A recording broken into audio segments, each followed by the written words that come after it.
Hello everyone. Today we're going to review the e-match example we had in class. So in this example, what we did is we were having 4 ladies and 4 gentlemen. And because we're doing sort of a matching service, so our goal is to do a 1-to-1 match. So for every lady, we want to find a gentleman to match. And also for every gentleman, there should be 1 lady. So only 1-to-1 matching is allowed. And in this case, the number we see here is, for example, when we run a dating website, we probably will check their education background, their age, their hobby, and so on. And based on that, we probably can assign a cost factor. So the 3 between Cindy and Tom, that's the cost for them to be matched. So because it's a cost factor, so the lower the cost, the better it is. So if you see Julia is probably a perfect match if she and Tom can be together. However, Julia is sort of allergic to Hank, Jack, and Chuck. So the smaller number, the better the match. The bigger the number, the more costly for them to be matching together. So the matching example is a special case of the transportation problem we had a couple weeks ago. For the transportation problem, we allow them to sort of, it's not a 1-to-1. So for example, part of what you made in China can be shipped to Mexico, to Canada, to United States, to Europe. So we can split. But in this case, because it's a human situation, we cannot split a person. So it's not only for dating. It's more like, for example, if you have 4 countries, 4 manager candidates, so you want to send 1 manager to each country. So in this case, you cannot send just 1/3 of that person to Europe, another 2/3 to China. So that's why it has to be 1-to-1. So once we match, for example, if we match Julia with Tom, then Julia cannot go out with Hank, Jack, or Chuck. Tom cannot go out with Cindy, Jessica, and Lily. So this is what we do in this case. So for this example, what we're going to do,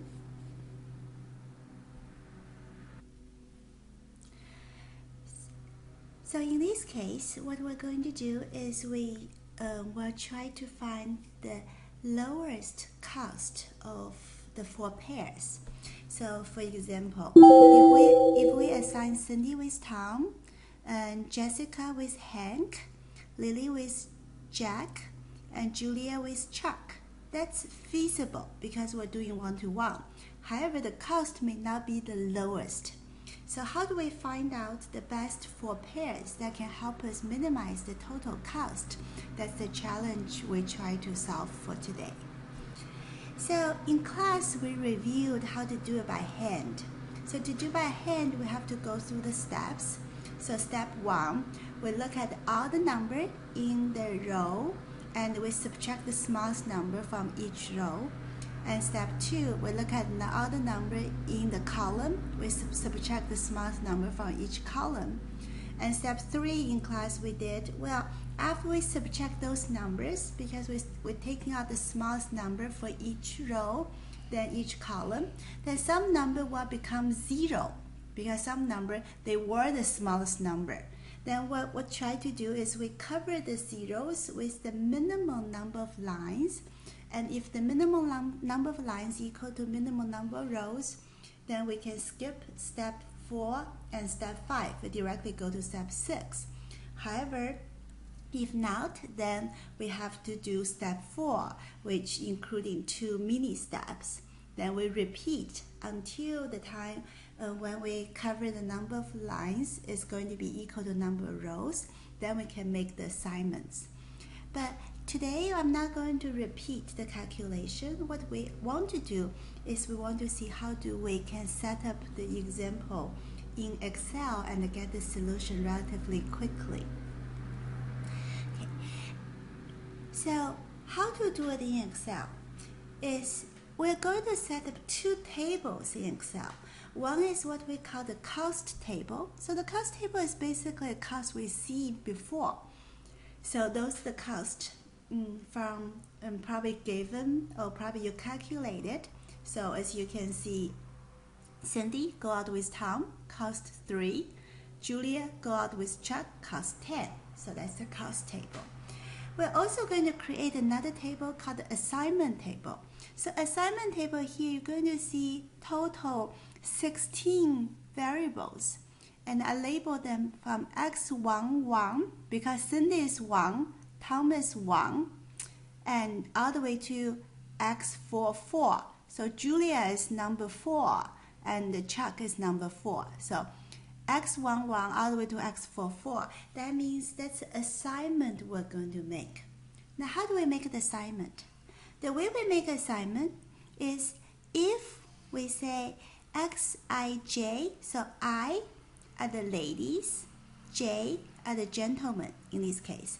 So if I and j equal to 0, that means they are not together. But if xij equal to 1, then this is the pair we want to make. So, for example, if at the end we find between Cindy and Tom, x11 equal to 0, that means Cindy and Tom will not be together. If between, let's say, Julia and Tom, x41 is going to be equal to 1, that means we will match Julia with Tom. So that's how we define the assignment table. And so our goal is to minimize the cost. Now, how to calculate the cost? That's the reason why we make xij equal to either 0 or 1. Because the way we can do now is we can multiply the cost with the corresponding assignment. So if they do not match, that cost will be multiplied by 0, and that cost basically go away. That means you're not going to count that cost. But if they do match, then that cost will be multiplied by 1. So that's the cost of having such a pair. So the goal here is to minimize the total cost.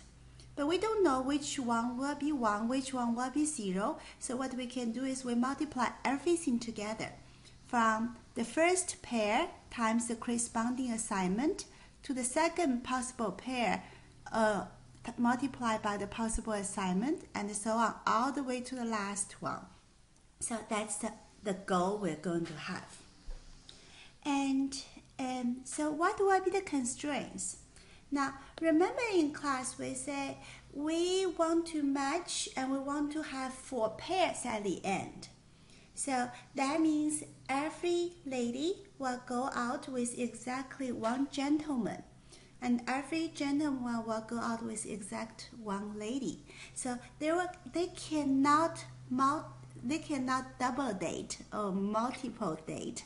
That's the rule. So that means, well, when we make the assignment, every row that represents each lady, they should have exactly 1 match. So that's why we have x11 plus x12 plus x13 plus x14 should be equal to 1. And same for Jessica. x21, x22, x23, x24 add up should also be 1. And same for Lily.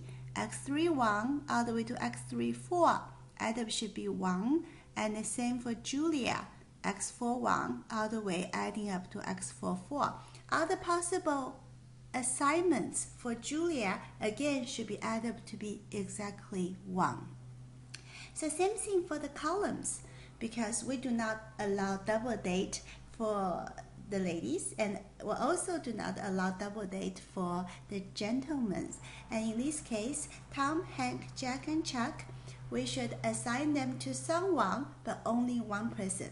That's why we have every column add up to be 1. So like for example, for Tom, x11, x21, x31, x41.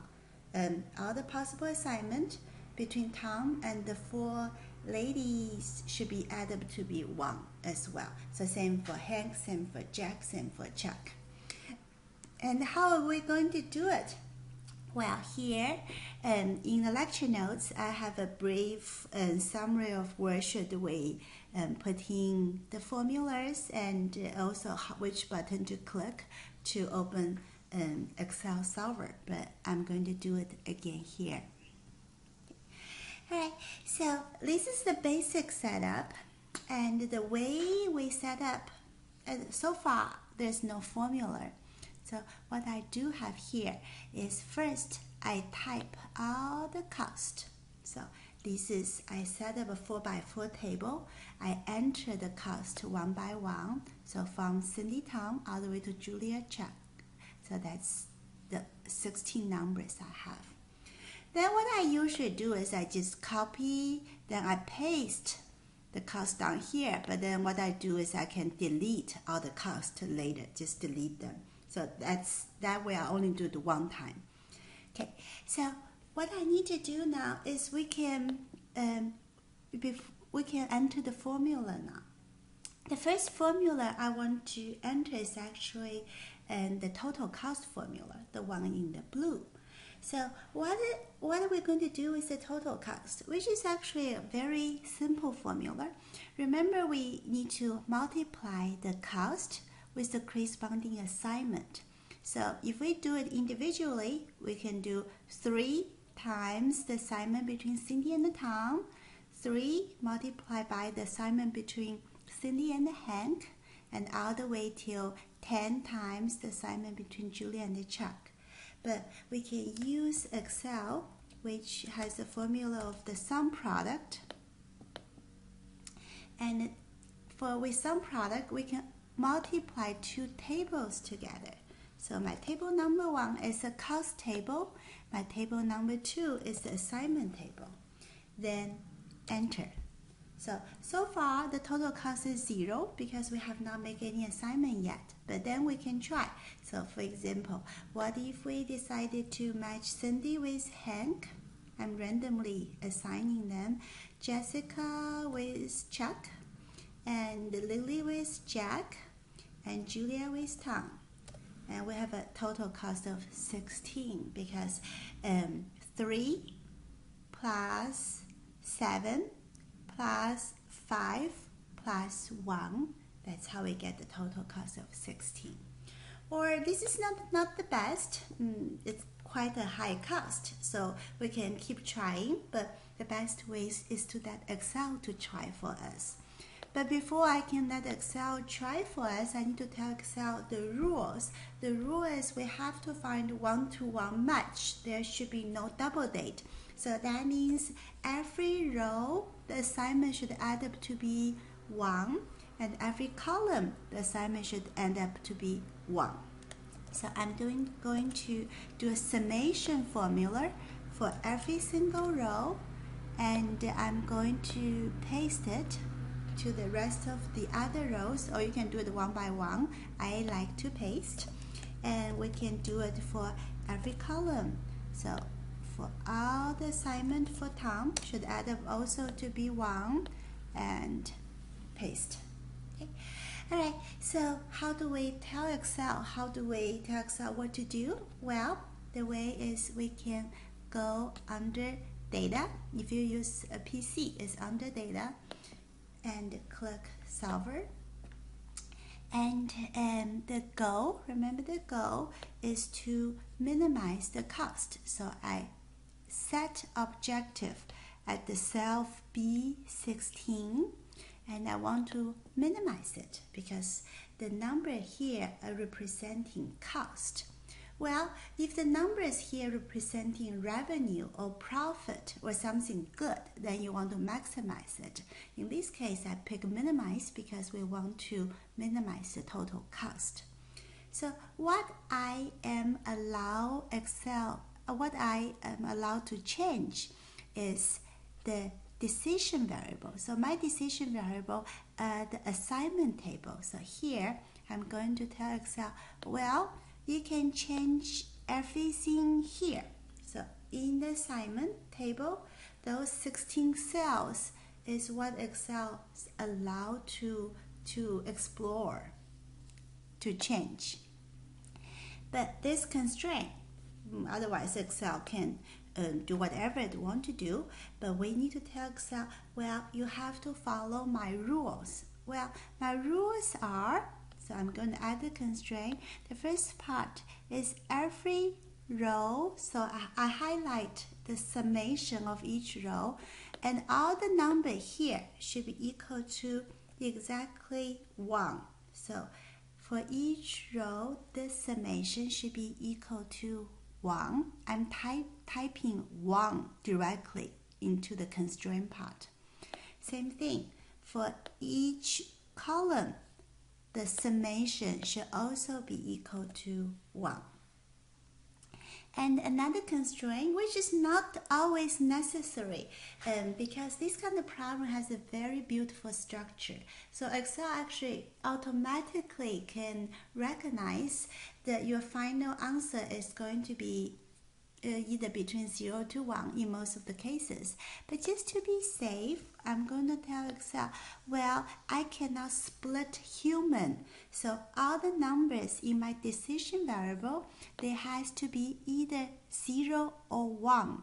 And in mathematics, we have a special term for that kind of condition. Either 0 or 1 is what we call binary. So BIN. That's the constraint I'm going to choose for all the decision I'm going to make. Click OK. Then make sure you have everything need to be non-negative. You cannot send a -1 Cindy or a human, either 0 or 1. You cannot go negative number of people.